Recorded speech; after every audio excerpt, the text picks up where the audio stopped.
Pietersen గారు book రాస్తే ఆహ్, ఆమోస్ పాస్టర్ గారు కరెక్షన్ చేస్తే, శేఖర్ బాబు గారు ఇదిగో దీన్ని బాధపడితే కానీ బోధపడలేదని తీసి 4 సంవత్సరాలు ఎక్కడ మీటింగులకెళ్తే అక్కడ ఆయన తీసుకెళ్తాం. ఈ ఈ సాక్ష్యం బుక్ ఇప్పటికి ఒక 1,00,000 ప్రింట్‌లేసుంటాం.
సాయి రాజేశ్వరి మా అమ్మాయి గుర్తొచ్చింది. ఆవిడంటే నాకు ప్రాణం.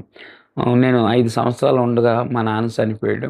ఇప్పుడు నేను చనిపోతే నా పిల్లలు అనాథలయిపోతారనే విషయం నాకు అర్థమవుతుంది. ఆహ్,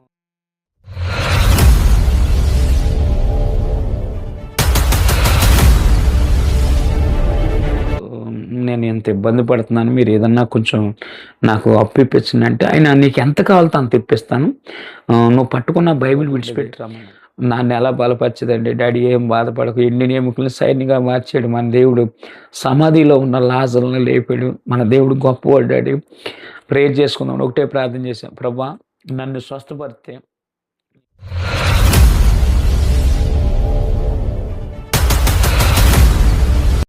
నా భార్య చావకూడదని చెప్పింది ఒకేసారి చనిపోయింది.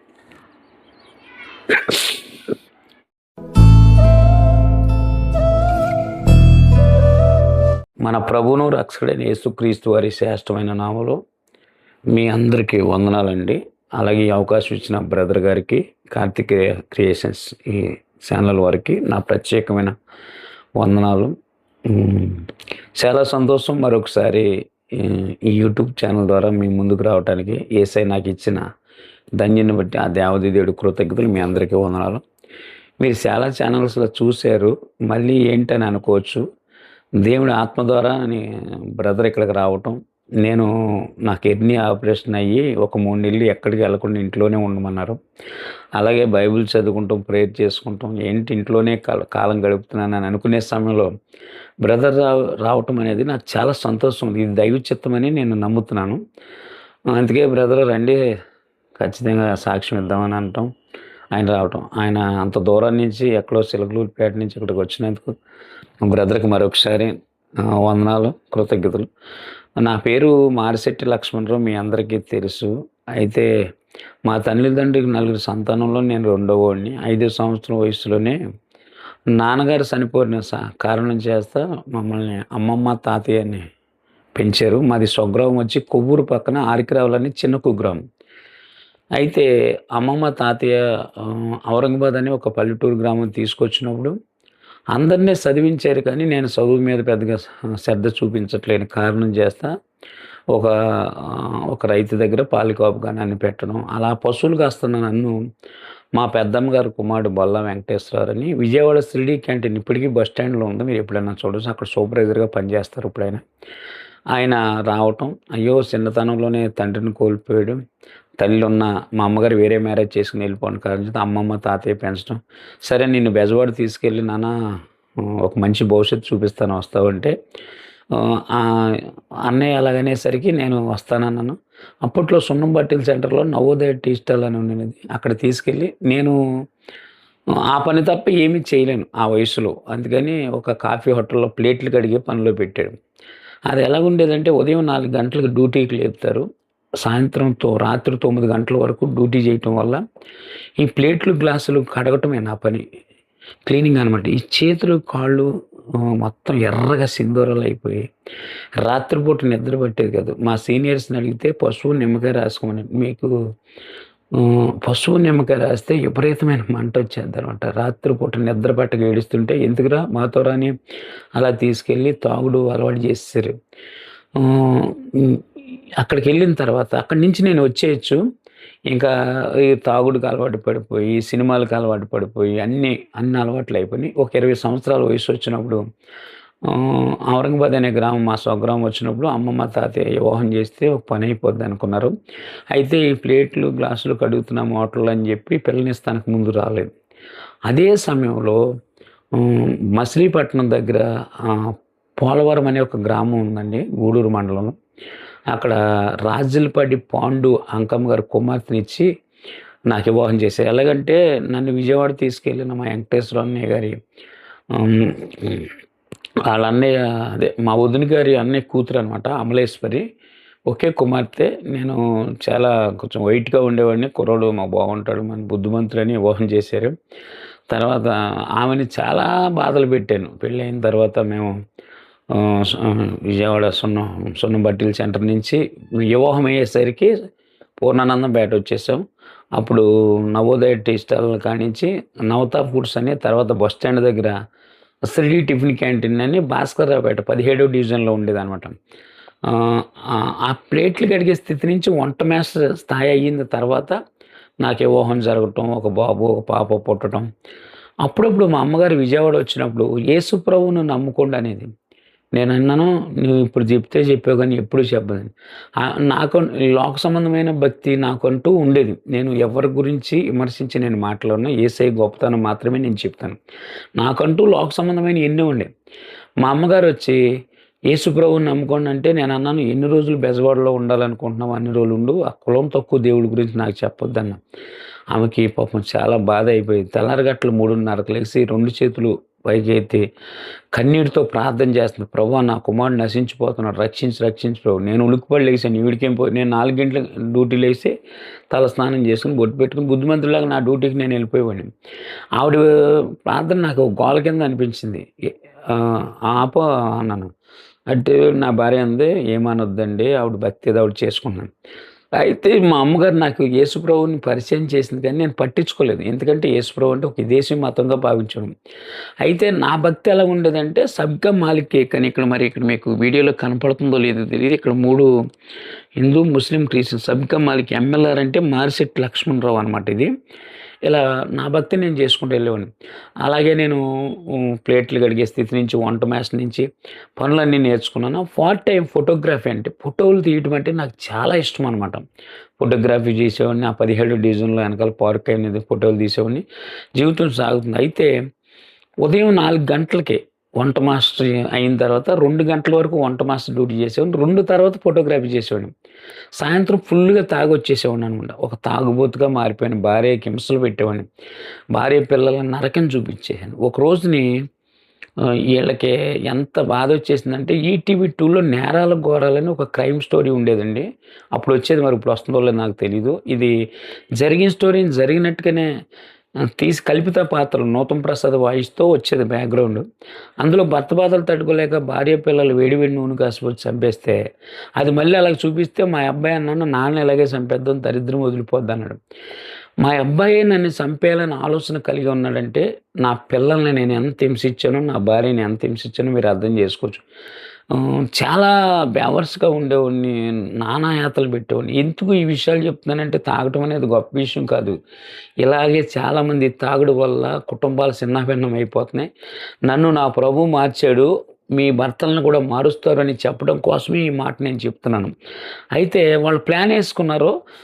నేను రోజు తాగొచ్చేవాడిని. ఆళ్ళు ప్లాన్ యేసుకున్నారు. చంపేద్దాం అనుకున్న ప్లాన్ యేసుకున్నారు. నేను తాగకుండా వచ్చాను. సాయి రాజేశ్వరి అని మా అమ్మాయి ఉంటదండి. నేనంటే ఆడపిల్లలు తండ్రిని చాలా ఇష్టపడతారు కదా! పరిగెట్టుకుంటూ వచ్చేసి, "డాడీ, డాడీ ఈరోజు నా అమ్మను, అన్నయ్య నిన్ను చంపేద్దామని ప్లాన్ యేసుకున్నారు. అని చెప్పింది. కౌగిలించుకుని ముద్దు పెట్టి చెప్పి నేను అన్నాను, మందు మీద లేను కదా అమ్మ, చంపితే ఒకే దెబ్బకి చంపమనమ్మ, రెండో దెబ్బ పడిందంటే నరికి నరికి నరికి చంపుతానన్న. తర్వాత ఆ మాట అన్న తర్వాత నన్ను ఎందుకు చంపాలనుకున్నారో అంటే నేను అంత దుర్మార్గుడిని అని ఆలోచించడం మొదలెట్టాను. అలాంటి వ్యక్తిని ఎలా మారాననేదే నా జీవిత సాక్ష్యం. సరే, ఏం జరిగిందంటే హ్మ్, విజయవాడలోనే గవర్నర్‌పేట అక్కడ పోలీస్ కంట్రోల్ రూమ్ అని ఉంటుంది. అక్కడ గ్లోబల్ హాస్పిటల్ అని ఉంటుంది. ఒక పక్కనేమో పోలీస్ కంట్రోల్ రూమ్ ఉంటుంది. దాని బ్యాక్ సైడ్ ఈ కాలువ ఒడ్డున ఒక ఇల్లు కొనుక్కున్నాను నేను. నేను మా తమ్ముడు కలిసి కొనుక్కున్నాం. ఇల్లు కొనుక్కొని ఇల్లు ఉంది. ఫోటోలు తీసేవాడిని. హ్యాపీగా సాగుతుంది. అయితే నా ధ్యేయం ఏంటంటే సమాజంలో డబ్బుంటే విలువ ఉంటది. ఆ డబ్బు సంపాదించాలనేదే నా కోరిక. ఇలాగ ఎక్కువ కష్టపడటం వల్ల అర్ధరాత్రి 1 గంటకి విపరీతమైన జ్వరం, వాంతులు, విరోచనాలు సీరియస్ అయిపోతే విజయవాడ విజయ డాక్టర్ సెంటర్‌లో సాయి హాస్పిటల్ అని నక్కల రోడ్‌లో ఉండేది. అందులో తీసుకెళ్ళి జాయిన్ చేశారు. సెల్స్ అన్నీ పడిపోయి ఈయన బ్రతకడం కష్టమన్నారు. ఆహ్, నేను పేరు సంతకం చేయడమే నేర్చుకున్నాను. నాకు చదువు లేదనమాట. నా చేత సంతకం పెట్టుకున్నాను. నా భార్య చేత సంతకం పెట్టిచ్చారు. జాయిన్ చేశారు. వారం రోజుల వరకు కూడా వాంతులు తగ్గట్లే, విరోచనాలు తగ్గట్లే. నన్ను చూస్తానికి వచ్చిన వాళ్ళందరూ అన్నారు, ఇంక మాస్టర్ బతకడు, చచ్చిపోతాడని. ఎప్పుడైతే చచ్చిపోతాడని వాళ్ళు చెప్తున్నారో బ్రతకలేని ఆశ నాకు ఎక్కువైపోతుంది. అప్పుడు అదే సమయంలో మా అమ్మగారికి ఈ విషయం తెలిసి వచ్చిందనమాట. వచ్చి ఒక ప్రేయర్ ఆయిల్, ప్రార్థనా తైలం తీసుకొచ్చి కొమ్మలో ఉండి అడుగుతుంది, అమలేశ్వరి, లక్ష్మణరావుని అడుగు, ప్రార్థన చేస్తానని. అంటే ఆమె ఏమందంటే, అయ్య బాబోయ్! అసలు ఆ మూర్ఖుడికి నేను అసలు చెప్పనంది. అయితే ఏంటి అంటున్నావని నేను నా భార్యని అడిగితే, అవును, మీ అమ్మగారు ఏదో ప్రార్థన చేస్తారంట అని చెప్పింది. పిలవమని పిలిచింది. ఏంటమ్మా, మనం ప్రేయర్ చేస్తాను. ఏంటి ప్రయోజనం అంటే, యేసయ్య నిన్ను స్వస్థపరుస్తాడు నాన్న, ప్రేయర్ చేయమంటావు అంది. చెయ్యి, ఏ దేవుడైతే ఏంటి, నాకు ఇప్పుడు బ్రతకాలని ఉందంటే ఆవిడ ప్రేయర్ ఆయిల్ తీసుకొచ్చి సులువు గుర్తేసి 3 డ్రాపులు నాలుక మీద వేసి కన్నీటితో ప్రార్థన చేస్తుంది. దేవుని శక్తి నన్ను తాకిందనమాట. ఈ ఎంటుకలన్నీ ఇలా నిలబడిపోయినాయి.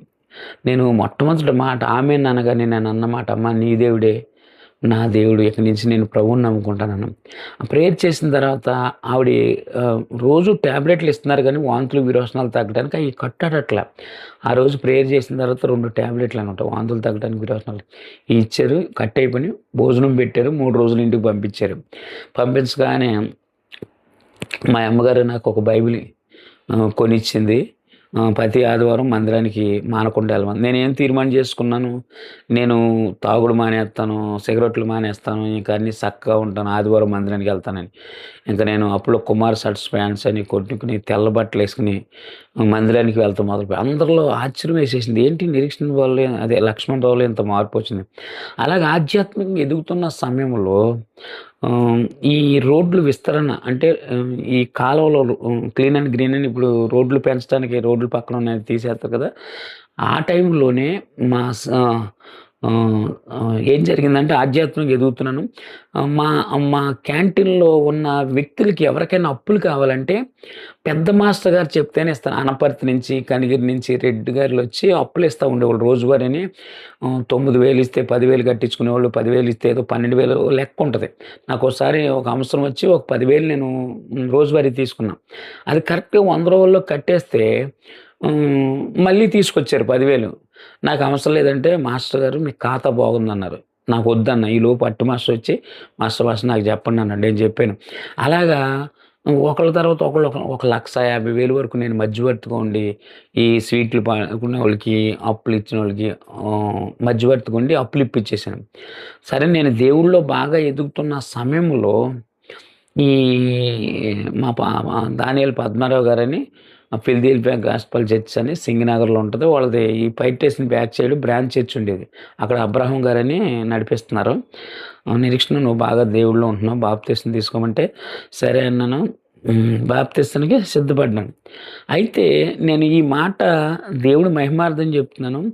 నాకు ఏ రోజు బాప్తీసం ఇస్తానన్నారో ఆ రోజే విజయవాడ భవానీపురంలో ఇంద్ర సినిమా శతదినోత్సవ వేడుకలు జరుగుతున్నాయి. దానికి మా ఓనర్ గారు నాకు వీఐపీ పాస్ అని ఒకటి ఇచ్చారు. ఒరేయ్ చిరంజీవి అని చచ్చిపోతావు కదరా, ఎళ్ళరా, మీ ఫ్యాన్ వచ్చారంటే మా పాస్టర్ గారి దగ్గరికి వెళ్ళాను. సార్ నాకు బాప్తీసం తర్వాత ఇవ్వండి అన్నా. ఏనన్నా అంటే, మీరు ఎప్పుడు కావాలితే అప్పుడు దొరుకుతారు కానీ చిరంజీవి గారు ఎప్పుడు కావాలితే అప్పుడు నాకు దొరకరు అన్నాను.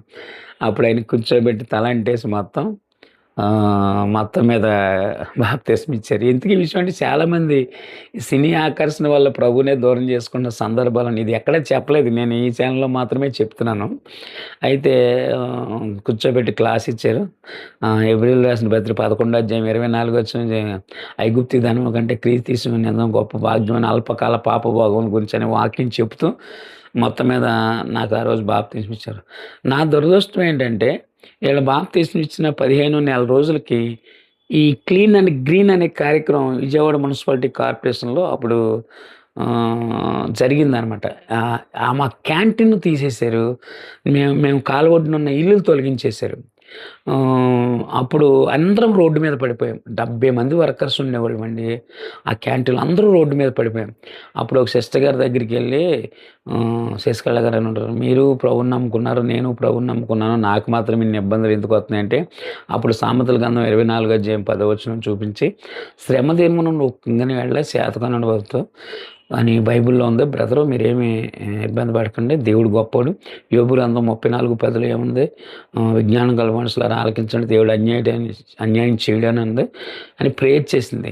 గట్టిగా పట్టుకుని ఉండి ఇలాంటి టైంలోనే మనం నిలబడాలని ఆమె చెప్పిన మాటలను బట్టి ప్రార్థన బట్టి అలాగే కన్నీటికి ప్రార్థన చేసుకుంటే ఆ టైంలో పూర్ణానందపేటలో ఒక అద్దెలు తీసుకున్నాం. అలాగే ప్రేయర్ చేసుకుంటూ ఉన్నాం అనమాట. దేవుడు మహాకృపలను వాంబే కాలనీ అని కొత్తగా డాక్టర్ అంబేద్కర్ ఆవాజ్ వాంబే పథకం అని అజిత్ సింగ్ నగర్లో ఇచ్చారు కాలనీ. అది రాజరాజులపేటలో ఒకటి, అజిత్ సింగ్ నగర్లో ఇచ్చారు. మాకు సింగ్ నగర్లో G49 అని ఇల్లు వచ్చింది. వచ్చిన తర్వాత మా పాస్టర్ గారిని తీసుకెళ్ళి ప్రార్థన చేయించుకుని ఆ ఇంట్లోకి వెళ్ళాం. ఈ క్యాంటీన్స్ తొలగించడం వల్ల కొన్ని రోజులు మేము పనికెళ్తే ఉన్న బియ్యం కొన్నాళ్ళు ఉండింది. నా భార్య ఏమంటే ఇంట్లో బియ్యం అయిపోయినాయి, మీ స్నేహితులు చిన్న రోజిరెడ్డి గారు ఉన్నారు కదా, ఆయన దగ్గరికి వెళ్ళి ఒక 200 అడిగి తీసుకురండి అంది. ఈ విషయం కూడా నేను ఎక్కడ చెప్పలేదు. అంటే కొత్త విషయాలు చెప్పాలని బుక్లో ఉంటుంది. ఆయన నాకు మంచి స్నేహితులు, ఇప్పుడు మేనేజర్గా పనిచేస్తున్నారు. అయితే వెళ్ళాను. వెళ్తే బాబాయ్ ఒక 200 ఇవ్వండి బాబాయ్ అన్నాను. ఒక 200 కావాలి, ఇంట్లో బియ్యం లేవంటే 200 నేను ఇచ్చేది కాదు, నువ్వు నాకు ఇవ్వాల్సిన నేను ఇప్పించిన డబ్బులు ముందు అవి కట్టన్నారు. లేదు మీరు నా స్నేహితులు కదా బాబాయ్ అంటే, నీకు నాకు స్నేహం ఏంటి, నువ్వు కరెక్ట్గా వడ్డీ డబ్బులు కడుతున్నావని నేను ఇచ్చాను. చాలా బాధేసి వచ్చేసాను. ఏడుతుంటే పిల్లలు ఆకలని ఏడుతున్నారు. ఆ పిల్లల్నిద్దరిని లోనికి తీసుకెళ్ళి నేను ఇలాగ భోజనం కూడా లేకుండా ఇబ్బంది పడుతున్న సమయంలో మా అత్తగారికి కాలు చేయి పడిపోయి మా మామగారు విజయవాడ గవర్నమెంట్ హాస్పిటల్, హనుమాన్పేటలో గవర్నమెంట్ హాస్పిటల్లో పడేసి ఆయన వెళ్ళిపోయాడు. ఆ భారం కూడా మా మీద, మేమేమో తినటానికి ఆహారం లేదు, ఆ భారం మా మీద పడ్డది. తర్వాత ఎవరో వస్తున్నారో వెళ్తున్నారో ఈ ఇబ్బందులు పడిపోతున్నాం. ఆ సమయంలో దేవుళ్ళో ఎదుగుతున్నప్పుడు ఈ మత్తయి సువార్త 5వ అధ్యాయం 45వ వచనంలో ఒక మాట ఉంటుంది. ఏంటంటే, నిన్ను ప్రేమించిన వారిని నువ్వు ప్రేమిస్తే ఫలితం ఎక్కువేం పొందావు, ఇతరులు అలా చేస్తున్నారు కదా. నాకు అర్థమైంది, వాస్తవంగా మా అత్తగారికి ఏది చేసినా నాకు చేయలేని పరిస్థితి. మాకే భోజనం లేక ఇబ్బంది పడుతున్న సమయంలో మా అత్తగారిని తీసుకొచ్చి బాగా యానివర్సరీ చేస్తాం. అది కూడా మాకు భారమైంది. అయితే అలాంటి సమయంలో జరిగిన అద్భుతాన్ని చెప్తాను. ఏంటంటే పోలవరం పాస్టర్ గారు ప్రార్థన చేశారు. ఎలీసా బాబు గారు అని ఆయన ప్రార్థన చేస్తే మా అత్తగారికి పరిపూర్ణమైన స్వస్థత వచ్చింది. ఆమెను కూడా తీసుకొచ్చి బాంబే కాలనీలో పెట్టుకున్నాం. ఈ పిల్లలు ఆకలి అడుగుతున్నారు, మా అత్తగారు కూడా ఆకలి అని అడుగుతుంది. అడిగితే నేను నా భార్య ఇద్దరు పిల్లల్ని లోనకి తీసుకెళ్ళి మనం ప్రార్థన చేద్దామమ్మా, దేవుడు ఏదో ఒక అద్భుతం చేస్తారని. నిజంగా మీరు చెప్తే నమ్మరండి, ఈ విషయాలు నేను చాలాసార్లు సాక్ష్యంలో చెప్పలేదు.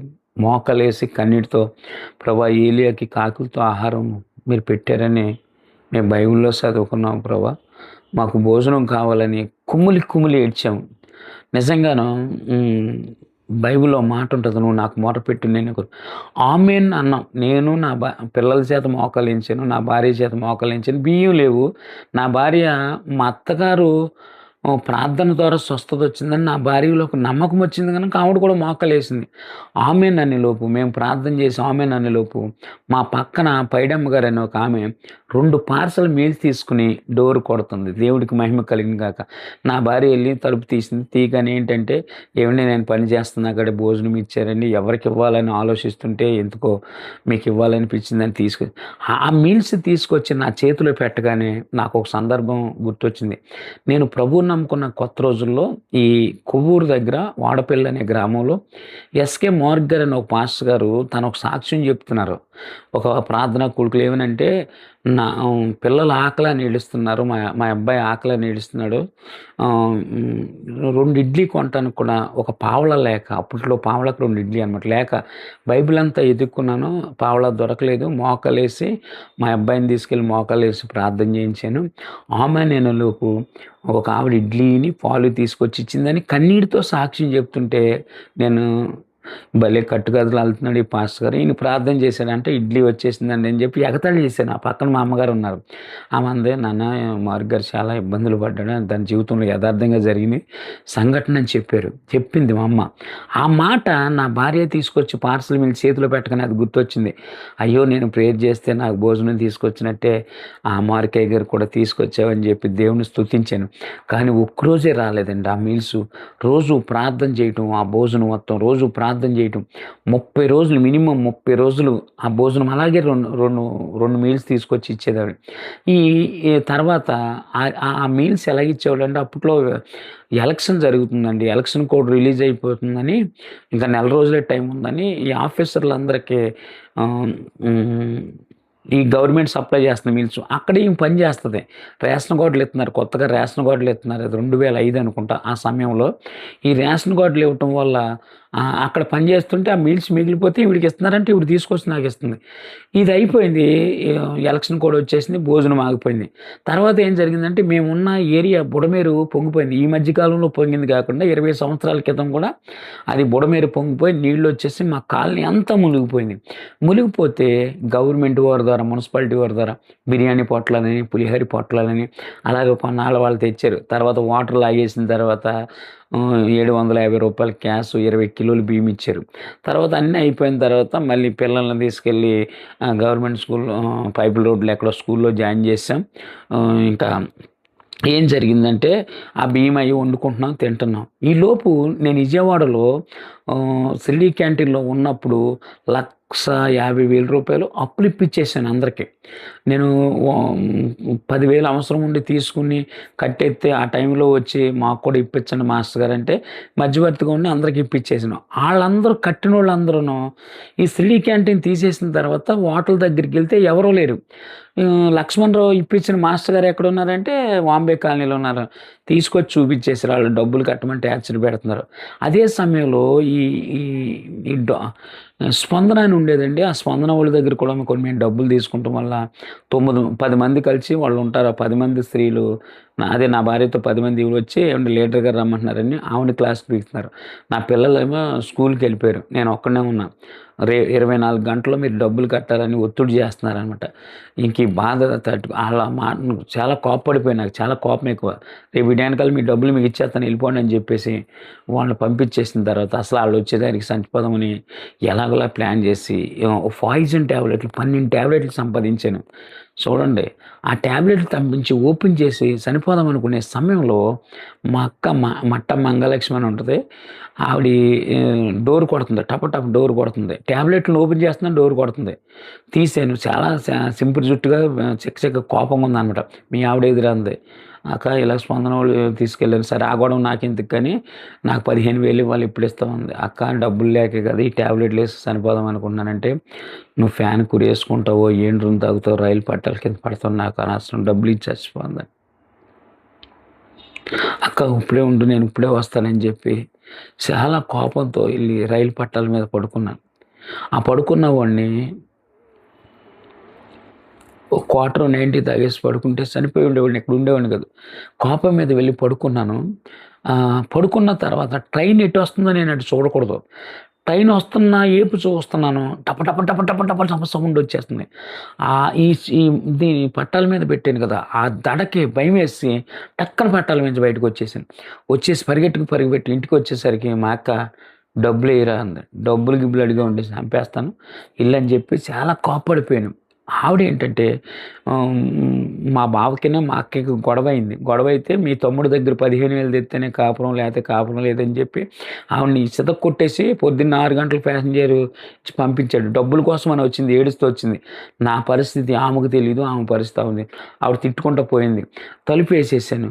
తలుపేసేసిన తర్వాత మళ్ళీ ట్యాబ్లెట్లున్నాయి కదా! ట్యాబ్లెట్లు ఓపెన్ చేస్తే ఒకసారి ఆ బుక్ ఇవ్వండి బ్రదర్. అంటే ఓకే. ఫాస్ట్ నొక్కు కొంచెం. ట్యాబ్లెట్లు ఓపెన్ చేసేసరికి మా అమ్మాయి గుర్తొచ్చిందండి. ఇందులో ఉంటది సాయి రాజేశ్వరి. మా అమ్మాయి గుర్తొచ్చింది. ఆవిడంటే నాకు ప్రాణం. నేను 5 సంవత్సరాలు ఉండగా మా నాన్న చనిపోయాడు. ఇప్పుడు నేను చనిపోతే నా పిల్లలు అనాథలయిపోతారనే విషయం నాకు అర్థమవుతుంది. అర్థమయ్యి హ్మ్. ఒకసారి అంతకుముందు ఒక ఫ్రెండు మహేష్ అని ఒక బ్రదర్ ఉంటారు. ఆయన దగ్గరికెళ్ళి బ్రదరు నేను ఇంత ఇబ్బంది పడుతున్నాను. మీరు ఏదన్నా కొంచెం నాకు అప్పు ఇప్పించండి ఆయన నీకెంత కావాలో అంత ఇప్పిస్తాను. నువ్వు పట్టుకున్న బైబిల్ విడిచిపెట్టి రమ్మన్నాడు. నేను చెత్త సలహాలు చెప్పొద్దన్నాను. ఆళ్ళ ఆవిడొచ్చి అంది సలహాలు చెప్పడానికి పని చేయనప్పుడు డబ్బులు ఇత్తానికి ఎందుకు పని చేస్తాం? ఎళ్లి ప్రార్థన చేసుకొని మీ యేసు బాబుని అడుక్కోండి అందావిడ. ఆ మాట గుర్తొచ్చి నేను మా అమ్మగారు ఎలా ప్రార్థన చేస్తారో తెలుసు నాకు. తెల్లారిగట్ల 3:30, 4 గంటలు లేసి ఆకాశం వైపు చేతులెత్తి చాలా భారంగా ప్రార్థన చేస్తారు. నేను ఒకటే అడిగాను ప్రభా 1,50,000 మీరు నాకు ఇప్పిస్తే బ్రతుకున్నంత కాలం నేను సేవ చేస్తాను. నేను కుమ్ములు కన్నీటితో ప్రార్థన చేశాను. బైబిల్‌లో ఒక చక్కటి మాట ఉంటది. కీర్తన గ్రంథం 50:15 ఆపత్కాలము నీవు నన్ను గూర్చి మొర్రపెట్టుము నేను నిన్ను విడిపించెదను. ఆ మాట ఇర్మియా గ్రంథం 33:3లో కూడా ఉంటది. నువ్వు నాకు మొరపెట్టు కన్నీటితో ప్రార్థన చేసి యేసయ్య 1,50,000 మీరు నాకు ఇప్పిస్తే బ్రతుకున్నంతకాలం నీకు సేవ చేస్తానని ఒక తీర్మానం చేసుకున్నాను. ఆ ప్రార్థన అయిపోయింది. కళ్ళు తెరిచాను. టాబ్లెట్ల మీద చెయ్యి ఎళ్తుంది కానీ నోటి దగ్గరికి రావట్లే. సరే ఒక 5 నిమిషాలు ఆగి యేసుకుందామని మంచం మీద పడుకొని అలా పైకి చూస్తున్నాను. పైకి చూస్తే స్లాపులో సిలువాకారం కనపడుతుంది. ఇది కల కాదు, దర్శనం కాదు. నిజంగానే సిలువ కనపడుతుంది. నేను మనసులో అనుకుంటున్నాను. సిలువ అంటేనే శ్రమలకు గుర్తు కదా! నాకేమన్నా శ్రమలు తక్కువున్నాయని అంటుంటే నాకు ఆ స్వరం వినపడుతుంది. నా కృప నీకు చాలని దేవుడి మహిమ కలుగును గాక. నేను మనసులో అనుకుంటున్నాను. నాకే వినపడుతుంది అది. నీ కృప ఉంటే నేను ఎందుకు చచ్చిపోతానని నేను మనసులో అనుకుంటుంటే మళ్ళీ నేను చనిపోమన్నానా? లేదండి. ఈ అప్పుల బాధ తట్టుకోలేక చనిపోదాం అనుకుంటున్నానంటే, అయితే ఈ లెటర్‌ని టాబ్లెట్‌లని తీసుకెళ్ళి రామకృష్ణాపురంలో పిట్టా సత్యానందం గారు, శాంతరత్న గారు ఉన్నారు. వాళ్ళ దగ్గరికి వెళ్ళమని ఆ స్వరం చెప్పగా విన్నాను. లెటర్ తీసుకొని వెళ్ళాను. చూపిస్తే ఏంటి నిరీక్షణ ఇలాంటి తెలివి తక్కువ పని చేస్తున్నావు, అప్పుల బాధ తట్టుకోలేకపోతున్నానంటే, అయితే పోలీస్ కమిషనర్ గారి దగ్గరికెళ్ళి ఎవరి వల్ల నువ్వు చనిపోవాలనుకున్న వాళ్ళందరి పేరు పెట్టి కేసు పెట్టేద్దామని. నాకు ఎవరి మీద కేసు పెడతాం ఇష్టం లేదండి. మరి ఏం చేద్దాం అనుకుంటున్నామంటే, మీరే చెప్పండి ప్రభు పంపించాడంటే కన్నీటితో ప్రార్థన చేశారు భార్యాభర్తలు. వాళ్ళు ప్రేయర్ చేసి అన్నారు నిరీక్షను ఇల్లు అమ్మేసుకుని అప్పులు తీర్చేయచ్చు కదా! ఈ మాత్రం దానికి అవసరం లేదని చెప్పి వాళ్ళు తీసుకొచ్చి ఇంటికి ఇల్లు అమ్ముకుని మీరు వెళ్ళిపోండి అంటే, నా భార్య నేను ఇంక ఇల్లు అమ్ముకుని మేము కొవ్వూరు వచ్చేద్దాం అనుకునే సమయంలో మా ఓనర్ గారు రాజీవ్ గాంధీ హోల్సేల్ మార్కెట్ అని ఉంటుంది. Rajiv Gandhi park back side ఉంటుంది అది. అక్కడ ఒక సిల్లీ క్యాంటీన్ పెట్టి లక్ష్మణరావు రేపు వచ్చి డ్యూటీ ఎక్కరా అన్నాడు. మేనేజర్ గారు ఇద్దరు వచ్చారనమాట బాంబే కాలనీకి. అన్న మేము కొవ్వూరు వెళ్ళిపోదాం అనుకుంటున్నాను అన్న. అంటే ఏంట్రా నీకు ఇబ్బందులు అన్నాడు. నాకు అప్పులునే, నీకు ఎంత కావాలో అంత నేను అప్పేస్తాను, నువ్వు వచ్చి డ్యూటీ ఎక్కన్నాడు. ఆయన మాట కాదని లేక డ్యూటీ ఎక్కాను. ఒక 2 రోజులు చేసిన తర్వాత లక్ష్మణరావు నీకు ఎంత కావాలని అడిగాడు. వాస్తవంగా వాటిలో పనిచేసే వాళ్ళకి 5,000 ఇస్తారు, 2,000 ఇస్తారు కానీ వేలు ఎవరు నాకు ఒక 70,000 కావాలన్నాను. చేతిలో పెట్టాడు. దేవుడికి మహిమ కలిగింది కాక 70,000 చేతిలో పెట్టిన తర్వాత ఇంకొక 70 అడుగుదామని ఉంది కానీ ఈ 70 ఎక్కడ తీసేసుకుంటారని నేను అడగకుండా అలా చూస్తున్నాను. ఏంటిరా అన్నాడు. అన్న నాకు ఆదివారం సెలవు కావాలన్నాను. ఒరేయ్ నీకు ₹1,00,000 కావాలంటే ఇస్తాను కానీ సెలవు మాత్రం ఇవ్వలేను అన్నాడు. అయితే మీ డబ్బులు మీరే ఉంచుకోండి అన్నానంటే, ఏంటిరా దేనికిరా అన్నాడు. నేను యేసు ప్రభువుని నమ్ముకున్నానన్నా, తీర్మానం చేసుకున్నాను ప్రతి ఆదివారం మందిరానికి. ఆయన అన్న మాట ఏంటంటే, ఒరేయ్ శనివారం నైటు పగలు నువ్వు చేయరా, ఆదివారం పగలు నైటు గణపతి మాస్టర్ ఇప్పుడు కూడా షిరిడీ క్యాంటీన్‌లో చేస్తున్నాడు ఆయన. అంటే సర్లే ఓకే అన్నాం. అలాగే డ్యూటీ చేస్తున్నాం. ఇంకా నాకు చూడండి ఆ 70,000 పట్టుకుని నా కెమెరా బ్యాగ్ ఎప్పుడు నాతో ఉండేదనమాట. అందులో పెట్టుకొని ఎన్ని పాటలు పాడుకొచ్చేసినా, ప్రభా నువ్వు పిలిస్తే పలుకుతావు. నాకు ఈ 70,000 చేతికి రాగానే 10,000 ఇవ్వాల్సినోళ్ళకి 5,000, 5,000 ఇవ్వాల్సినోళ్ళకి 2,000 అందరికి అడ్జస్ట్ చేసేసాను. అక్క కోసం 15,000 పక్కన పెట్టాను. రోజు తెల్లారగట్ల 3 గంటలు లెగిసి కన్నీటితో ప్రార్థన చేసుకుంటున్నాను. అలా ప్రేయర్ చేస్తున్నప్పుడు నాకు ఫస్టు ఒక ఒక కలొచ్చింది. ఏం కల అంటే, ఆకాశం నుంచి ఒక వెలుగు నా మీద ప్రకాశిస్తుంది. నేను పరిగెట్టుకెళ్ళి బందరకాలువలో దూకేశాను. ఆ కలలో అదే ఆ దర్శనంలో. దూకేస్తే ఒక సిస్టర్ ఉందక్కడ. "ఏంటి బ్రదర్ ఇలా పారిపోతున్నారంటే?" "వెలుగు నన్ను వెంటాడుతుందంటే" ఊరుకొని నన్ను ఎగతాళి చేసి నేను దూకేశాను. ఆకాశం వైపు చూస్తే ఒక హెలికాప్టర్ వస్తుంది. అందులో ఇద్దరు చెయ్యి పట్టుకుని "నా కుమారుడా సేవ చెయ్యి" అని ఒక స్వరం వినపడుతుంది. ఇలా చెయ్యి ఇచ్చేలోపు తెర చూస్తే మంచం మీద ఉన్నా. ఏం అర్థం కాలే. ఔరంగాబాద్ ఫోన్ చేసి మా అక్క మంగలక్ష్మి అక్క ఉంది. "అక్క ఇలాగొచ్చింది ఏంటంటే నువ్వు కూడా సేవ చేయాలేమో" అని అంది. నేనేం చేస్తాను సేవ, అసలు సరే ప్రేయర్ చేసి అడుగు, 3 రోజులు ఉపవాసం ఉండి ప్రార్థన చేసి అడుగు, ఎక్కడ చేయాలి ప్రభు అని అంది. నన్ను మరి ఈ మరణ స్థితిలో నుంచి ప్రభు నన్ను బ్రతికించాడు కనుక 3 రోజులు ఉపవాసంతో ప్రేయర్ చేసుకుంటున్నాను ప్రభు, ఎక్కడికి వెళ్ళి నేను సేవ చేయలేను. ఆ ప్రేయర్లో ఉండగా తెల్లారగట్ల 3:30 ఆ సమయంలో ప్రేయర్లో ఉండగానే ఈ Kovvur road cum rail bridge పక్కమట శ్రీనివాసపురం, వాంబే కాలనీ, వివేకానంద జంక్షన్ అని ఉంటుంది ఇక్కడ. ఈ ప్రాంతం అంతా నాకు ఒక ఆ దర్శనంలో చూపించి నువ్వు ఇక్కడే నా గురించి ఆయన గురించి ప్రకటించని చెప్పి వెళ్ళిపోయాడు. తీరా చూస్తే నేను ప్రార్థనలో ఉన్నా. ఈ ఈ మాట నా భార్యకి చెప్పగానే, సరే మీరు సెలవు పెట్టండి, పొద్దున్నే రత్నం సెలవు ఉంటుంది కదా, మనం వెళ్దాము చూసి వద్దాం అంది. అయితే సెలవు పెట్టాలంటే కౌంటర్ దగ్గరికి వెళ్ళి చెప్పాలి. ఓనర్ గారు 10 గంటలకు వస్తారు. నాకు తెల్లారగట్ల 3:30కి దర్శనం వచ్చింది. 4 నేను క్యాంటీన్‌కి వెళ్ళాను. వెళ్ళి రెహమాన్ భయ్ అని క్యాషియర్ ఉన్నాడు. ఇప్పటికీ సిల్డీ క్యాంటీన్‌లో చేస్తున్నాడు ఆయన. ఆయన దగ్గరికి వెళ్ళి, భయ్యా నేను ఇలా సెలవు తీసుకుంటాను, లోన గణపతి మాస్టర్ ఉన్నాడు కదా చెప్పండి, మీరు ఇద్దరు అడ్జస్ట్ అవ్వమని సేటు గారు చెప్పారు కదా అంటే చెప్పాను. "వెళ్ళు తమ్ముడు నేను చేస్తాను" అన్నాడు. పొద్దున్నే రత్నాచలం ఉంటుంది వచ్చేసాం. ఈ శ్రీనివాసపురం వాంబే కాలనీ ప్రాంతం అంతా చూసేసి, ఇక్కడ ఏమైనా చర్చిలు ఉన్నాయంటే ఏదో హానక్ గారి చర్చ్ ఉందన్నారు. ఈ మాత్రం దానికి నన్ను ఎందుకు పిలిచారని కొంచెం బాధతోనే ఔరంగాబాద్ వెళ్ళి అక్కకి 15,000 ఇచ్చి వెంటనే మళ్ళీ అదే రత్నాచలకి నేను రిటర్న్ అవ్వాలి. అయితే ఈ మాస్టర్ గారు ఏం చేశారంటే, ఎప్పుడో ₹1000 అడిగారంట, ఓనర్ గారిని ఇవ్వలేదంట. ఇవ్వకపోతే ఆ కోపంతో నా డ్యూటీ చేయకుండా డ్యూటీ దిగి వెళ్ళిపోయాడు. అక్కడ చేసేవాళ్ళు వర్కర్స్ ఎవరూ లేరు. పార్క్ నుంచి వేరే మాస్టర్‌ని తీసుకొచ్చి అక్కడ పెట్టారు. వంటలన్నీ చెడగొట్టేశారు. చెడగొట్టే టైంలో ఓనర్ గారు వచ్చారు. కౌంటర్ దగ్గర ఎవరో గొడవ పడుతున్నారంట. ఏంటి గొడవ అంటే, ఐటెం బాగోలేదంటే లక్ష్మణరావు గారిని పిలవమంటే, లక్ష్మణరావు రాత్రికి రాత్రే ఇల్లు అమ్ముకుని 70,000 పట్టుకుని పారిపోయాడని లేనిపోని మాటలు చెప్పారంట. ఆయనకి విపరీతమైన కోపం వచ్చేసి ఫోన్ చేసి, "నువ్వు సాయంత్రానికి విజయవాడ వస్తే 2 కోళ్ళు ఉంటాయి, లేకపోతే 2 కోళ్ళు తీసేస్తానని" చాలా కోప్పడ్డారు. "అన్న నేను ఒక్కరోజే సెలవు పెట్టానన్న." మా నాయన నా మాట వినిపించుకునే పరిస్థితిలో లేడు.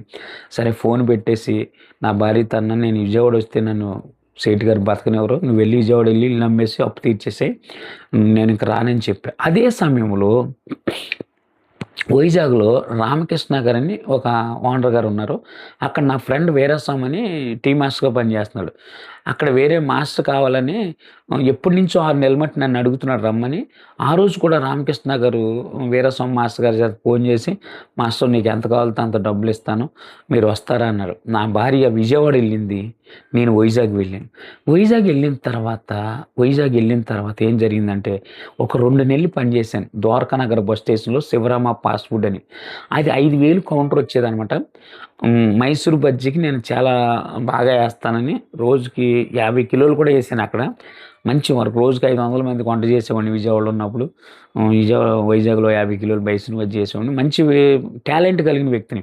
ఆయనకి పని బాగా నచ్చి, "మాస్టర్ మీరు విజయవాడలో ఇల్లు అమ్మేసుకుని అప్పులు తీర్చేసుకుని రండి, మీకు ఏటీఎం కార్డు ఇస్తాను, ఎంత కావాలో అంత డ్రా చేసుకోండి" అని ఒక ₹15,000 క్యాష్ ఇచ్చి, ఒక ఏటీఎం కార్డు ఇచ్చి విజయవాడ పంపించాడు.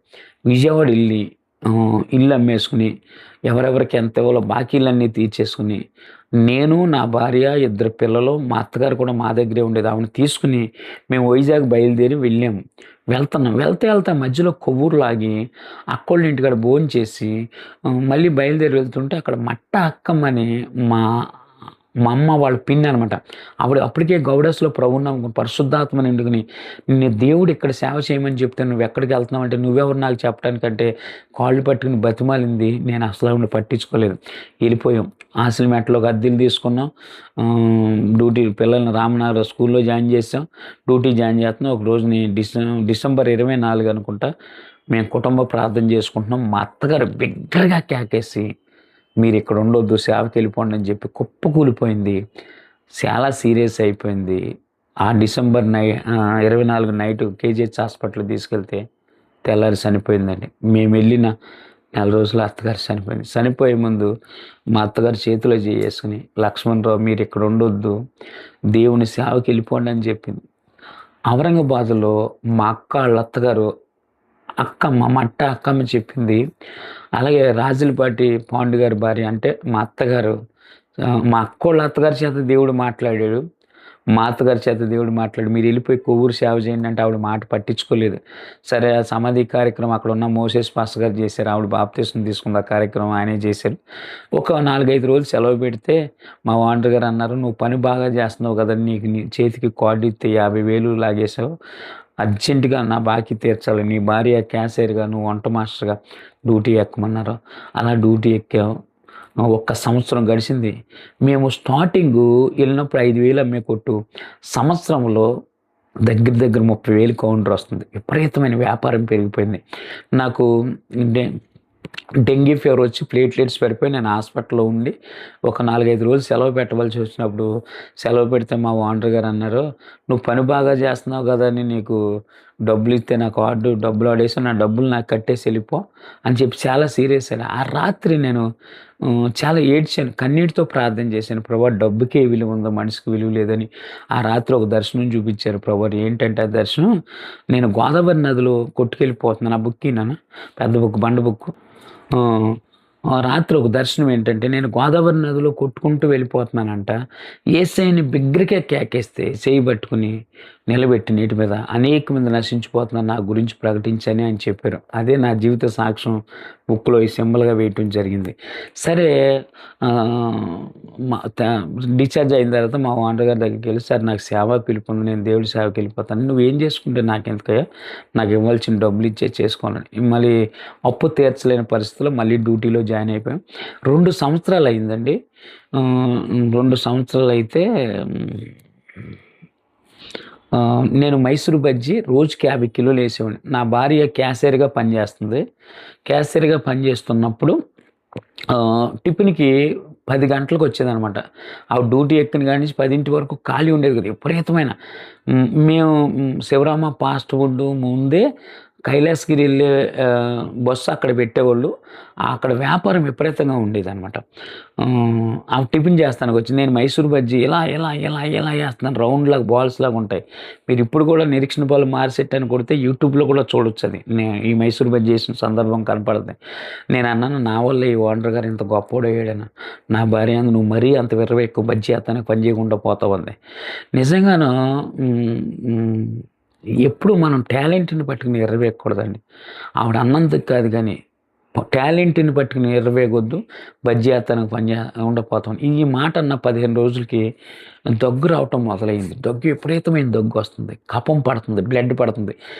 ఒకసారి అక్కడ ఉన్న మోసేస్ పాస్టర్ గారు, నేను వెళ్తున్నా చర్చికి వెళ్తున్నా, పాస్టర్ గారికి హార్ట్ స్ట్రోక్ వచ్చి 7 హిల్స్ హాస్పిటల్లో పెడితే ఆయన చూస్తానికి నేను వెళ్ళాను. ఐసీలో ఉన్న పాస్టర్ గారిని చూస్తానికి వెళ్తే నా దగ్గుని చూసి ఆయన అన్నాడు, నిరీక్షణ పాల్ గారు మీకు టీబీ వచ్చినట్టు ఉంది, అర్జెంటుగా మీరు టీబీ హాస్పిటల్కి, పెద్దవాళ్ళటేరులో టీబీ హాస్పిటల్ టెస్ట్ చేయించుకుని అంటే మా ఓనర్ గారికి చెప్తే ఆయన తీసుకెళ్ళాడు, చూపించాడు. నాకు ఎన్ని పూసల వాటర్ తీసి చెప్పింది ఏంటంటే, మీకు టీబీ వచ్చింది, పొయ్యి దగ్గరికి వెళ్తే చనిపోతావని. చూడండి, నా టాలెంట్ని నేను ఉపయోగించేదే పొయ్యి దగ్గర. ఇప్పుడు నేను పొయ్యి దగ్గరికి వెళ్తే చచ్చిపోతానని. సామెతల గ్రంథం 16:5 ఒక మాట ఉంటుంది, గర్వ హృదయులందరూ యెహోవాకి ఏలువారు నిశ్చయముగా శిక్షణ ఉందని.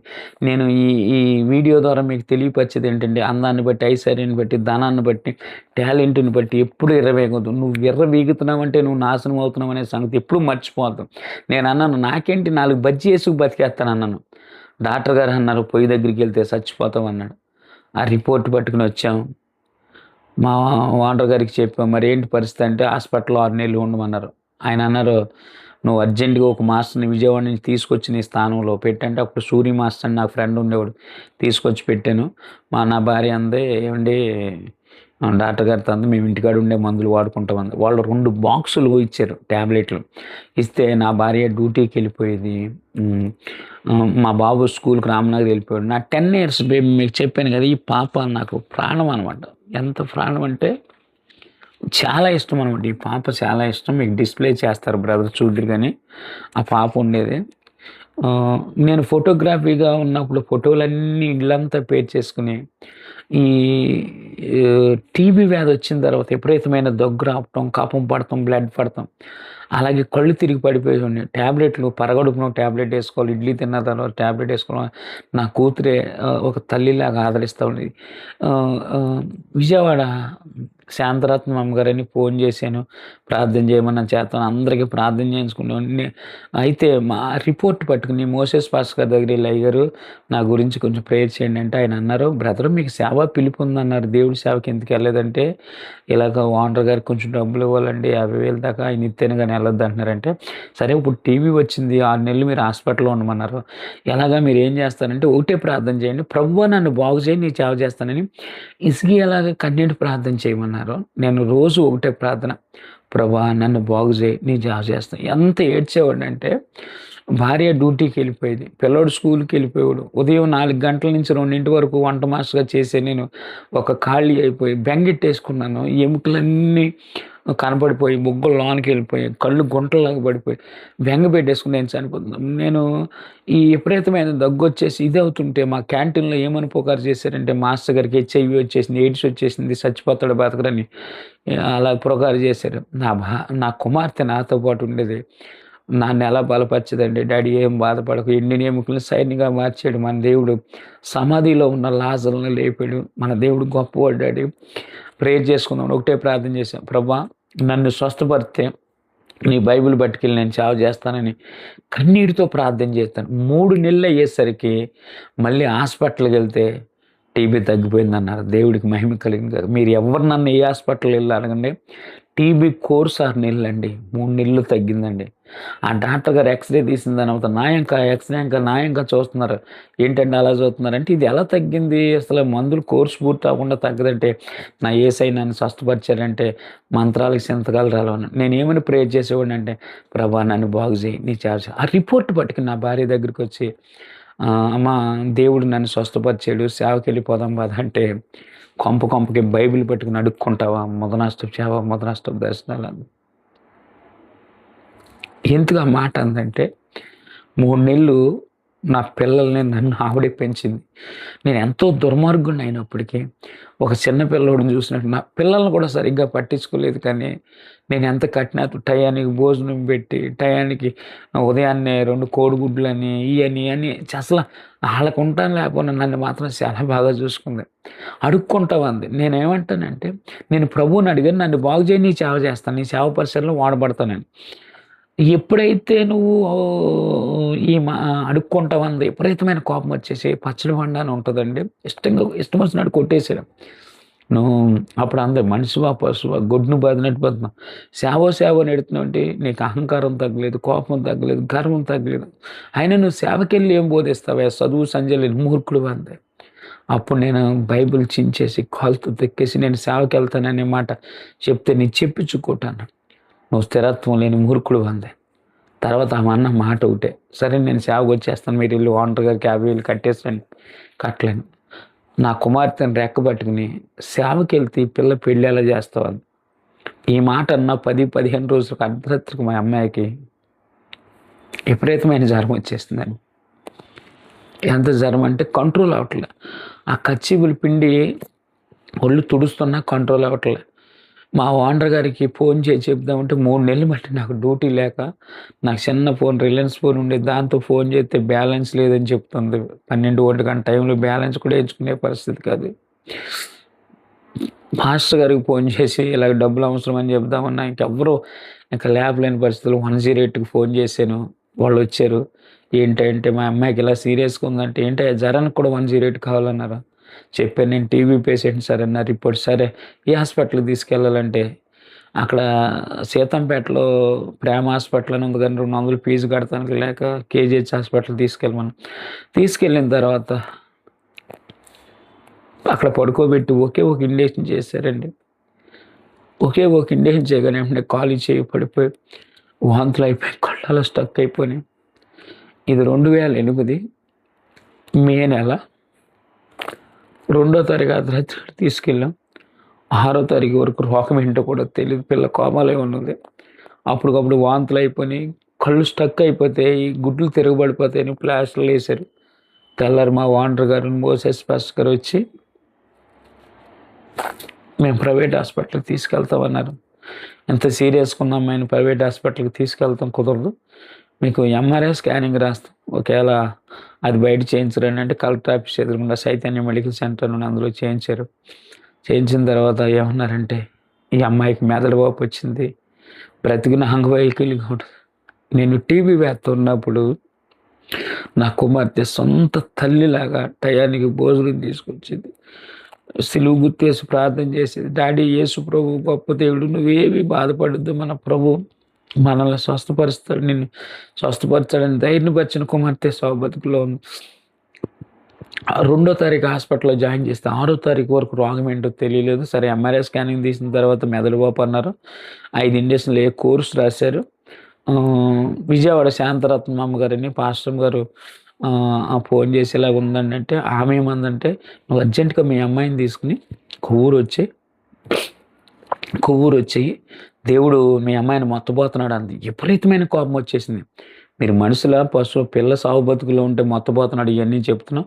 అసలు నాకు పాస్టర్ గారు బతిమాలి, నాన్న మీరు ఇన్నను తిట్టండి నాన్న, కానీ మీరు అర్జెంటుగా కొవ్వూరు ఎక్కడైతే సేవకు పిలిచారో అక్కడికి వచ్చేమని ఫోన్ పెట్టేసిన తర్వాత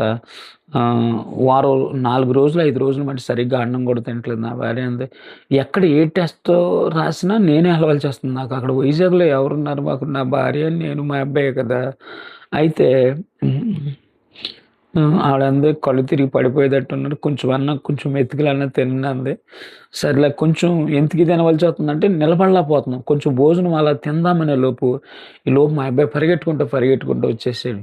ఏంటి నాన్న అంటే చెల్లికి ముక్కంట 5 పెట్టారు కదా, 5 అంట బ్లడ్ ఎరగడ్డ, 5 అంట ట్యాబ్లెట్లని పొడి చేసి గరాటాలో పోస్తున్నారు డాడీ. పాలు వెళ్ళి వెంటనే బ్లడ్ వెనక్కు రక్తం వచ్చేస్తుంది, ఆగట్లేదు, కంట్రోల్ అవ్వట్లేదు. సుమారు జూనియర్ డాక్టర్లు అందరూ ఒక 25 మంది ఉన్నారు. నిన్ను అర్జెంటుగా రమ్మన్నారంటే పరిగెట్టుకు వెళ్ళేసరికి చూసేసరికి సూదులతో గుచ్చుతున్నారు, నరాలు దొరకట్లేదు, కాళ్ళకి అన్ని పొడిచేస్తున్నారు. ఒక డాక్టర్ గారు టపా టపా టపా టపా కొడుతున్నారు. ఏ బిడ్డ కోసం అయితే నా భార్య చావకూడదని చెప్పింది ఒకేసారి చనిపోయింది. ఏ బిడ్డ కోసం అయితే నా భార్య వద్దని చెప్పింది ఆ కుమార్తె కళ్ళ ముందు చనిపోయేసరికి ఈ బ్రతుకుడు వేస్ట్, ఆత్మహత్య చేసుకుని సరిపోదామని పరిగెట్టుకుంటూ సముద్రం వరకు వెళ్ళిపోయి ఆర్కే బీచ్ పక్కనే ఉంటుంది సముద్రం. ఈ లోపు నా ఫ్రెండ్ వీరస్వామి కొంతమంది వచ్చి ఏదో మీకు దేవుడు పిలుపు ఉందంట కదా, దేవుడి సేవకి ఎందుకు వెళ్ళదండి, దేవుడి సేవకి వెళ్ళకపోతే దేవుడు మనుషులు చంపేస్తాడు, అసలు యేసు ప్రభు దేవుడు కదా అని ఇష్టం వస్తున్నట్టు బూతులు తిట్టేశారు. ఎలా లాక్కొచ్చారు. సంఘానికి విషయం తెలిసి అందరూ వచ్చారు. ఇది మున్సిపల్ ఆఫీస్ పక్కన జైలు రోడ్లో సమాధి తోట ఉంటుంది, సమాధి తోటలో ఆ సమాధి కార్యక్రమం చేసేసరికి అందరూ వచ్చారు. అక్కడికి మా అక్క వచ్చింది రామకృష్ణ గారితో, మీరు మా తమ్ముడిని పంపించుంటే ఈరోజు నా మేనగోళ్ళు బతికేది మీ వల్లే, మా మేనగోళ్ళు చచ్చిపోయింది, ఆయనకి నోటు ఇష్టం వచ్చినట్టు క్యాకులే చేసింది. ఇంకా సమాధి కార్యక్రమం అయిన తర్వాత సంఘం ఒక 5-6 వరకు ఉన్నారు, ఎవరు మట్టుకాళ్ళు వెళ్ళిపోయిన తర్వాత నేను నా భార్య ఇంకా కుమ్ములు ఏడుస్తున్నాయి. ఇంకెత్తుకు ముగ్గురు ఆత్మహత్య చేసుకుని చనిపోదాం అనుకుంటే తెల్లవారు 3 గంటలు ఒక స్వరం వినపడుతుంది, నీకు ఇంకా కుమారుడు ఉన్నాడు అన్న సంగతి మర్చిపోతున్నావు, నాకు సేవ చేయను. ఆ మాట వినగానే గుండె జల్లు మంది, ఇంకా టెన్షన్ వచ్చేసింది అనమాట. నా భార్యతో నన్ను సేవకి వెళ్ళిపోదాం, చిచ్చి యేసు ప్రభు దేవుడే కదా, నా భార్య వ్యతిరేకమైపోయింది, నా కుమారుడు వ్యతిరేకమైపోయాడు, ఇంకా చాలా డిప్రెషన్లో ఉన్నాము. ఇంక యేసు ప్రభు దేవుడు కాదన్నారు. సరే మే నెల 6వ తారీఖు పాప మరణించిన తర్వాత 10వ తారీఖు పాస్టర్ గారు ఆదరణ కూడిక ఏర్పరిచారు. ఆ కూడిక అయిపోయిన తర్వాత రామకృష్ణ గారి దగ్గరికి వెళ్ళి, సార్ మేము కొవ్వూరు వెళ్ళిపోతాం సార్, మమ్మల్ని పంపించండి అంటే 2 చేతులు జోడించి, నాకు ఒక్క రూపాయి కూడా ఇవ్వవసరం లేదు, మీరెళ్ళి దేవుడి సేవ చేసుకోండి అన్నాడు. అప్పుడు నేను నా భార్య వచ్చాం. మేము యేసు ప్రభువు దగ్గరికి రావటానికి కారణం మమ్మల్ని ముంచేయలేదు, ఎవరు మమ్మల్ని లాగేయలేదు. మా అమ్మగారి ప్రార్థన ద్వారా నేను మరణంలో ఉన్నవాడిని బ్రతికించబడ్డాను. బ్రతికించబడ్డ తర్వాత యేసు ప్రభువుని నమ్ముకుని దేవుడిలో ఉంటున్నప్పుడు ఆయన నన్ను కొవ్వూరు అనే ప్రాంతం సేవకి వెళ్ళమంటే లోబడపోవటం వల్ల మేము విజయవాడ నుంచి వైజాగ్ 5గురం వెళ్ళాము. మా అత్తగారిని అదే వైజాగ్‌లో సమాధి చేసాం. నా కుమార్తెను కూడా అదే సమాధి తోటలో సమాధి చేసి ముగ్గురం, నేను, నా భార్య, మా అబ్బాయి ఈ శ్రీనివాసపురం కొవ్వూరు టోల్ దేవుడు ఏ ప్రాంతంలో అయితే చూపించారో ఆ ప్రాంతంలో ఒక 250కి ఒక అద్దిల్లు తీసుకొని ఎస్‌కే మార్గర్ అనే పాస్టర్ గారి దగ్గరికెళ్ళి ఇలా చెప్తే బ్రదర్ రండి నాతో పాటు నేను ప్రేయర్ చేసుకుంటున్నాను. ప్రభా మరి నేను సేవకొచ్చాను, ఎక్కడికెళ్ళాలి ఏంటంటే, ఆయన కల్లోకొచ్చారు. ఆయనకి ఈ మాట చెప్పిన రండి నాతో పాటు ఉందురు గాని అంటే, అప్పుడు ఆయనతో పాటు ఉంటూ ఇక్కడ ప్రార్థన పెట్టేవాళ్ళం. ఈ 250 అద్దిల్లు తీసుకున్నాం. నేను అన్నాను మా తమ్ముడిని ఒక రూ. 150, మా మేనల్లును రూ. 150 ఇవ్వండిరా, నేను అద్దె కట్టుకోలేకపోతున్నాను, ఇంక నేను పని కూడా చేయను, దేవుడి కొరకున్నాను. సరే ఇస్తానన్నారు. అయితే నేను, నా భార్య, మా అబ్బాయి ఇంటింటికెళ్ళి యేసుప్రభువుని నమ్ముకోండి అంటే, ఎంతమంది వచ్చేస్తారయ్యా, ప్రతి ఓడు బైబిల్ పట్టుకుని ఇదో పని అయిపోయింది అని ఎగతాళి చేసేవాడు. సరే నేను యేసుప్రభువుని నమ్ముకోండి అని నేను చెప్పి నా భార్య చెప్తే, మా అబ్బాయి వెనకాలెళ్ళి యేసుప్రభు దేవుడు కాదు, మా చెల్లిని చంపేశాడని చెప్పేవాడు. మాకు శత్రువు ఎక్కడో లేడు, ఇంట్లోనే ఉన్నాడు. ఎందుకంటే మా అబ్బాయి కోపం ఏంటంటే హేతువాదిలా మారిపోయాడు. యేసుప్రభు దేవుడైతే మా చెల్లి ఎందుకు చచ్చిపోద్ది. సరే ఆ అబ్బాయికి పచ్చకామర్లు వచ్చేసినాయి, సీరియస్ అయిపోయినాయి, సావు బతుకుల మధ్యలో ఉన్నాడు. ఒకరోజుని మారుగ్ గారు ఎక్కడో ప్రేయర్ నుండి తీసుకెళ్తే మేమందరం లైన్‌కి భోజనాలు కూర్చుంటే వడ్డించి ఆమె కళ్ళు చూసింది. ఏంటి ఈ అబ్బాయి కళ్ళు ఎంత పసువుగా అయిపోయినాయి అంటే అప్పుడు టెస్ట్ చేస్తే కామెర్లు వచ్చినాయి, చచ్చిపోతాడు. అయితే ఆ రోజు నేను ఒకటే మాట అన్నాను, ప్రభువా నా బిడ్డకి ఏమవ్వకుండా చేయి తండ్రి, నీ సేవ చేస్తున్నాను. బాబు కూడా ప్రభువా నన్ను స్వస్థపరచు, నీ సేవ చేస్తానని తీర్మానం చేసుకున్నాడు. తర్వాత బాబు ఇంటర్ అలా చదువుకుంటున్నాడు. జరిగిన అద్భుతాలు ఇక్కడి నుంచి మీకు కొన్ని అద్భుతాలు చెప్తాను. మాకు తినటానికి ఆహారం లేక 3 రోజులు, 6 రోజులు, 9 రోజులు ఉపవాసం ఉండేవాళ్ళం. మా బాబు ఆకలేసేస్తుంది అంటే మళ్ళీ ప్రార్థన చేసుకుంటే ఎవరో కొన్ని బియ్యం తీసుకొచ్చి ఇవ్వటం, ఎవరో కూరగాయలు తీసుకొచ్చి ఇవ్వటం, ఇలా జరిగేది. తర్వాత నా భార్య ఒక 3 నెలలు సరిగ్గా భోజనం చేయలేదు. పాప చనిపోయిన టెన్షన్‌లో ఉండి ఆమెకి థైరాయిడ్ వచ్చేసి విపరీతమైన నడుము నొప్పి వచ్చేస్తే వెంటనే ఆపరేషన్ చేయాలన్నారు. నడుము ఆపరేషన్. మా దగ్గర రూపాయి లేని పరిస్థితి. బాబు చూస్తే పచ్చకామర్లు, నేను చూస్తేనేమో అయ్యగారు వెనకాల ఇలాగెళ్ళేవాళ్ళం. ఎన్ని బాధలు పడ్డామంటే నెలకి వచ్చేసరికేమో అద్దె కడతానికి ఒక నెల ఇచ్చారు. తర్వాత మార్గ్ గారి దగ్గరికెళ్ళి ఇలాగ మా తమ్ముడిని, మా మేనల్ని అడిగానండి అంటే, గట్టి పరిస్థితిలో మీరు అడగొద్దన్నా, మిమ్మల్ని పిలిచిన దేవుడు నమ్మకమైన దేవుడు, ఏం కావాలో అన్నీ మీకు ఇస్తాడు అన్నారు. తర్వాత ఆయనే కొన్నాళ్ళు కట్టారు. తర్వాత ఆయన అద్దె అయితే కడతానికి ఇచ్చేవారు కానీ ఇబ్బంది పడేవాళ్ళం. ఒక రోజుని ఆపరేషన్ చేయాలన్నారు. సాయి హాస్పిటల్‌లో తీసుకెళ్ళినాం. మాకు రేషన్ కార్డు ఉండేది, దాని ద్వారా ఆపరేషన్ చేశారు. ఆపరేషన్ అయ్యింది. అయిన తర్వాత ఒక ఆదివారం నేను వచ్చి ఇక్కడ ప్రార్థన నడిపించాలనమాట. ఆవిడని హాస్పిటల్‌లో వదిలేసి వస్తే పక్కనున్న పేషెంట్ అన్నారంట, ఈ ఆపరేషన్ చేసుకున్న వాళ్ళు కాలు చేయి పడిపోయి చచ్చిపోయారని చెప్పారంట ఈ పేషెంట్‌కి. చెప్పేసరికి గుండె దడొచ్చేసి ఫోన్లు చేసేసి అందరికని నేను చచ్చిపోతున్నానని అందరిని రమ్మని వెళ్తే ఏంటంటే ఆ పక్కన పేషెంట్ చెప్పిన దాన్ని బట్టి ఈవిడ అలా సీరియస్ అయిపోయింది. తర్వాత అమ్మ నువ్వేమీ అవ్వవు, నువ్వు దేవుడు సేవ చేస్తావంటే దేవుడు అద్భుతమైన రీతిలో ఆవిడని ముట్టాడు, స్వస్థపరిచాడు. బాబు ఇంటర్ సెకండ్ ఇయర్ అయిపోయిన తర్వాత ఈలోపు ఏం జరిగిందంటే విజయవాడలోను షిరిడీ క్యాంటీన్‌లోను రాబర్ట్సన్ అని ఒక బ్రదర్ క్యాషియర్‌గా పనిచేసేవాడు. ఆ బ్రదరు గెట్ టుగెదర్ అని ప్రోగ్రామ్ ఏర్పాటు చేశాడు. అంటే హోటల్‌లో పనిచేసిన వాళ్ళందరూ ఎక్కడెక్కడ ఉన్నారని అయితే నేను లక్ష్మణరావు ఎక్కడున్నారని అడిగినప్పుడు, లక్ష్మణరావు కొవ్వూరులో దేవుడు సేవ పరిచయం చేస్తున్నాడు, ఆడి పెద్ద మూర్ఖుడు, ఆడెందుకు సేవ చేస్తాడు అంటే, అయితే ఫోన్ నెంబర్ ఇచ్చి నాకు ఫోన్ చేస్తే, తమ్ముడు లక్ష్మణరావుని నేను కలాలన్నాడు. అయితే నేను ఇలా పరిస్థితి అంటే, ఏలూరు నువ్వు రా, ఏలూరు నేను వస్తాను. ఏలూరు పాత బస్ స్టాండ్‌లో నా సాక్ష్యం అంతా కూర్చుని, నువ్వు ఇంత తాగుబోతుడుగా ఉండేవాడు, ఇంత లోకానుసారంగా ఉండేవాళ్ళు యేసుప్రభు పేరు చెప్తే ఎలా దూషించేవాళ్ళు, ఎలాగ నువ్వు ఇది మారావంటే, ఈ జరిగిన స్టోరీ అంతా ఇప్పుడు మీకు చెప్పిన స్టోరీ అంతా పాత బస్ స్టాండ్‌లో కూర్చొని చెప్పిన తర్వాత ఆయన అన్నాడు, లక్ష్మణరావు ఇది ఇక్కడితో మరుగైపోవడదు. ఎంత ఖర్చు అవుతదో అంత నేనిస్తాను. దీన్ని అర్జెంట్‌గా ఎవరో ఒకళ్ళ చేత రాంచి ప్రింట్ చేయించన్నాడు. ఈ మాట నేను అలా 3 రోజులు ఉపవాసం ఉండి ప్రార్థన చేసుకుంటే, పసివేదల్లో పీటర్సన్ అయ్య గారని ఒక పాస్టర్ గారు ఉన్నారు. ఆయనొచ్చారు. "ఏంటి పాస్టర్ గారు ఎలాగున్నారు ఏంటంటే" ఇలా చెప్పాను. ఇలాగ సాక్ష్యం ఎంత ఖర్చయినా ఇత్తానన్నారంటే, ఆ పాస్టరమ్మ గారు ఎప్సిబా గారు, ఆ సిస్టర్ గారు అన్నారు, "అన్నయ్య గారి సాక్ష్యం మీరు రాయండి" అంటే రాశారు. అది ఆ సాక్ష్యం బుక్ మీకు చూపిస్తాను. ఇది రాశారనమాట. ఇది సాక్ష్యం ఆయన రాశారు. రాసిన తర్వాత దీన్ని నేను సరిగ్గా ప్రింట్ ఎయ్యాలనుకునే సమయంలో రోడ్ కమ్ రైలు బ్రిడ్జి క్లోజ్ చేసేశారు. రోజు లాంచీ మీద ఎళ్తాం. డీడీపీలు డీడీపీ అదే వర్క్ చేయించుకుంటాం. దాన్ని సంవత్సరం పట్టిందండి బుక్ అయితే. అంతా రెడీ అయిపోయిన తర్వాత ప్రింటింగ్ కాస్ట్‌కి డబ్బులు పంపించమని ఫోన్ చేసి అడిగితే ఆయన ఏమన్నాడంటే, "సారీ తమ్ముడు, నా దగ్గర డబ్బులు లేవు. అయినా నీ సాక్ష్యం ఎవరు చదువుతారులే" అన్నారు. చాలా ఏమంటారు, బాధపడ్డాను. ఇదేంట్రా సంవత్సరం కష్టపడ్డాను, ఇదేదో సాయం చేస్తాడనుకున్నానంటే, ఆ టైంలో రామకృష్ణ గారని వైజాగ్‌లో ఉన్నారు మా ఓనర్ గారు. ఆయన ఫోన్ చేశారు. "లక్ష్మణరావు గారు, మాస్టర్ గారు ఎలాగున్నారు ఏంటంటే" కొంచెం బాధగా మాట్లాడుతున్నాను. "ఏ నాన్న అలాగున్నావంటే" ఇది పరిస్థితి జరిగిందంటే, ఆయన ఇచ్చేదేంటి నేనిస్తాను అకౌంట్ నంబర్ ఆయన పంపించడం ఒక 20,000 ఎంతో పంపిస్తే బుక్ ప్రింట్ చేయించాం. ఇది ప్రింట్ అయిన తర్వాత జరిగిన అద్భుతాలు చెప్తాను మీకు. ఒకరోజు ఇది ప్రింటింగ్ అయిపోయిన తర్వాత ఒకసారి జనవరి 10వ తారీఖు దీన్ని ఒక కూడికలో మేము రామకృష్ణ గారి చేతే ఓపెన్ చేయించాను. చేయించిన తర్వాత మా దగ్గర మా సంఘంలోకి వచ్చే తోరం చంద్రవతి గారని ఆవిడ ఏం చేసిందంటే, ఒక 2 బుక్కులు కొనుక్కుంది. ఒక బుక్కు కుమార్ అని ఉన్నాడు. సౌటుపల్లి శివసూర్యనారాయణ, లక్ష్మి గారు వాళ్ళ అబ్బాయి కుమార్ ఉన్నాడు. ఆ కుమార్‌కి "ఒరేయ్! మీ నాన్నకి ఇవ్వరని" గిఫ్ట్‌గా ఇత్తే తీసుకెళ్ళి ఇత్తే శివసూర్యనారాయణ గారు ఇలాగ ఇసురుకొట్టాడు. మనమేంటి మన కులమేంటి, కులం తక్కువ దేవుడిని నాకు తీసుకొచ్చావంటే, అది అక్కడే పాపం పడేసాడు, ఇసిరేసాడు. ఆ నైటు ఈళ్ళ షేర్ మార్కెట్‌లో డబ్బులు పెడతారు. అది ఏమంటారంటే షేర్ మార్కెట్ ఏదో అంటారు కదా!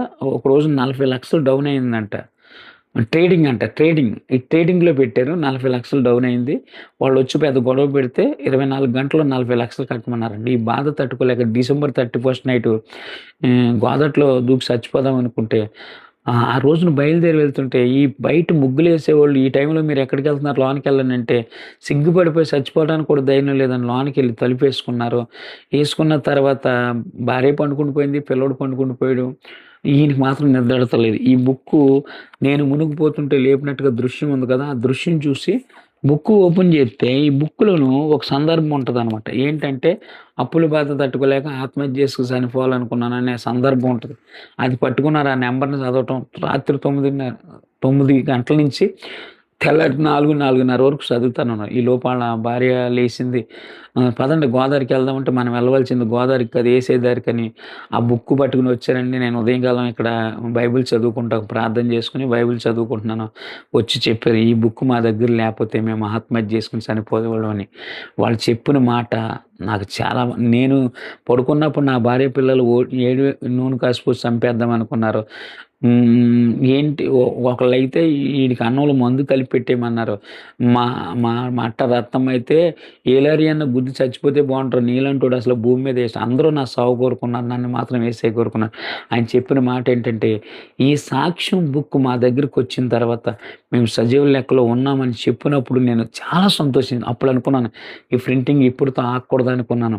తర్వాత నెక్స్ట్ ఆళ్ళు ఇప్పుడు అద్భుతం ఏంటంటే వాళ్ళ అమ్మగారు తర్వాత 3 ఎకరాల పొలం ఇచ్చింది.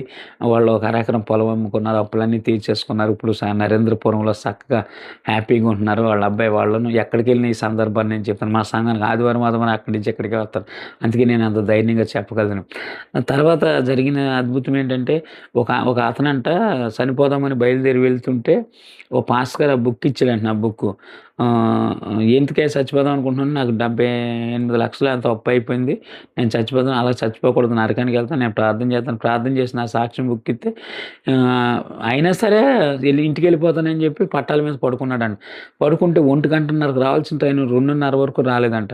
ఆ బుక్కు చదివి పట్టాల నుంచి పక్కకొచ్చి నాకు ఫోన్ చేసాడు. ఫోన్ చేస్తే నేను పెంటపాడని తాడేపల్లిగూడెం దగ్గర వాకింగ్ చెప్పి భోంచేసి చేయగడుక్కుంటున్నాను. ఈలోపు ఫోనొచ్చింది. ఏంటనంటే, ఇలా చచ్చిపోదాం అనుకుంటున్నాను, ఎక్కడున్నావంటే పట్టాల మీద నీకు దండం పెడతాను పక్కన రా అంటే వచ్చాడు. నేను వచ్చేసానండి. మీ సాక్ష్యం బుక్ చదివిన తర్వాత నేను ఆ నిర్ణయాన్ని మార్చుకున్నాను. రక్షణ టీవీలో ప్రసారం చేసినప్పుడు ఇద్దరు ఫ్యాన్లకి ఉరేసుకుని చచ్చిపోదాం అనుకున్న భార్యాభర్తలు రావులపాలెం దగ్గర నర్సిపూడి అనే ప్రాంతంలో వాళ్ళు కూడా అబ్బో సాక్ష్యం చూసి కాళ్ళు ఇప్పేసి ఇలా చెప్పాలంటే చాలా విషయాలు చాలామంది ఇప్పటి వరకు నేను లెక్కేసుకున్న లెక్క ప్రకారం అయితే ఒక 57 మంది ఈ సాక్ష్యం బుక్ ద్వారా మేము బ్రతికేమంటే ఈ బుక్ వెళ్ళి ఏం పని చేయదండి. యేసు ప్రభువారు ఆ టయానికి ఆ బుక్ను పంపడం, వాళ్ళు చదివి మనసు మార్చుకుంటాం. చూడండి, కోపం వచ్చినప్పుడు ఒక్కోసారి అంటారు 5, 6, 10 లెక్క పెట్టండి కోపం తగ్గిపోద్దని. ఆ టయానికి ఈ బుక్ ఏం చేస్తుందంటే ఇది చదువుతున్నారు. దేవుడి ఆత్మ పనిచేసి ఆ మరణించాలనే ఆలోచన దూరం అవుతుంది. ఈరోజు సజీవ లెక్కలో ఉండగలుగుతాం. స్తుతియు మహిమ ఘనత మేము మతంలోకి దిగమని, మతంలోకి రమ్మని మేము చెప్పం. కానీ యేసుప్రభు వలన నేనే మార్గము, నేనే సత్యము, నేనే జీవం అన్నారు. ఆ జీవ మార్గంలోకి నడవమని యేసయ్య గురించి మేము చెప్తాం అంతే. ఇష్టమున్న వాళ్ళు నమ్ముకుంటారు, లేకపోతే లేదు. మేము మతంలో దించాలని కానీ కలపాలని మా ఉద్దేశమే కాదు. నాకు చెప్తుంటే నేనైనా చెప్పొద్దు చోది మాకు చాలా ఉన్నాయని. అలాంటి వాడిని ఈ రోజుని యేసు ప్రభువుని నమ్ముకుని ఈ సాక్ష్యం ద్వారా అనేక మంది రక్షించబడుతున్నారు. అద్భుతం ఏంటంటే మేము అలా గడుతున్నప్పుడు మా మా అయ్యగారు ఎస్కే మార్క్ గారు అనే పాస్టర్ గారు ప్రతి సోమవారం 10 మంది పాస్టర్ గారులు 10 మంది పాస్టమ్ గారులు పెట్టి ఒక ప్రేయర్ టీమ్ లాగా పెట్టేవారు. అయితే ఒక సోమవారం నా దగ్గర పెట్టమన్నారు. నిరీక్షణ అన్న మీ దగ్గర పెట్టనంటే మాకు తినటానికే కష్టంగా ఉంటే మళ్ళీ ఆ పాస్టర్ గారికి ఏం భోజనం పెడతామని నేను అనలేదు. పాస్టమ్ గారి దగ్గరికి వచ్చి అన్నాను, అమ్మ మరి ఇలాగ అయ్యగారు పెట్టమన్నారంటే సర్లే మరి ఏం చేద్దామంటే సరే ప్రేయర్ చేద్దాం దేవుడే కార్యం చేస్తాడని అనుకున్నాం. అమరంగాబాద్ అని ఒక ఊరు వెళ్ళాను. ఏదో ఒక లారీ ఇసుక చెప్పమని ఆయన చెప్తే మా సొంత ఊరు వెళ్ళాను. అక్కడికి వెళ్తే మా అక్క దగ్గరికి వెళ్ళాను అనమాట. ఆవిడ ఏమందంటే తమ్ముడు పాక సూర్యకాంతం అని ఆవిడ నువ్వు వచ్చినప్పుడు ప్రార్థన చేయమంది.